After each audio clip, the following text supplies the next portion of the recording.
ആദ്യജാതർ വധിക്കപ്പെടുന്നു. പുറപ്പാടിന്റെ പുസ്തകം 12-ാം അധ്യായം 29 മുതൽ 36 വരെയുള്ള വാക്യങ്ങൾ.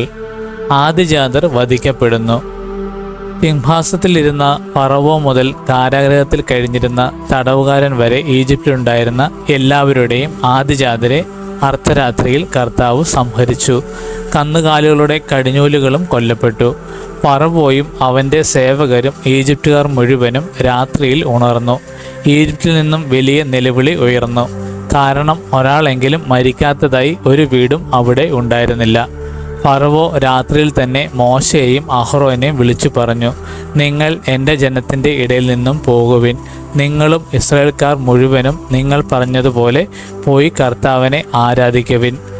നിങ്ങൾ ആവശ്യപ്പെട്ടതുപോലെ നിങ്ങളുടെ ആടുമാടുകളെയും കൊണ്ടുപോകുവിൻ. എന്നെ അനുഗ്രഹിക്കുകയും ചെയ്യുവിൻ.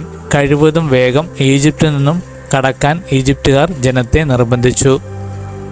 അവർ പറഞ്ഞു, ഞങ്ങൾ മരിച്ചുകൊണ്ടിരിക്കുകയാണ്. കുഴച്ച മാവ് പുളിപ്പിക്കുന്നതിന് മുൻപ് തന്നെ പാത്രത്തോടെ എടുത്ത് ജനം തങ്ങളുടെ തോൾമുണ്ടിൽ പൊതിഞ്ഞു. മോശ പറഞ്ഞതുപോലെ ഇസ്രായേൽക്കാർ പ്രവർത്തിച്ചു. അവർ ഈജിപ്തുകാരോട് പൊന്നും വെള്ളിയും കൊണ്ടുള്ള ആഭരണങ്ങളും വസ്ത്രങ്ങളും ചോദിച്ചു. കർത്താവ് ഈജിപ്തുകാർക്ക് ഇസ്രായേൽക്കാരോട് ആദരം തോന്നിച്ചതിനാൽ അവർ ചോദിച്ചതൊക്കെ ഈജിപ്തുകാർ കൊടുത്തു.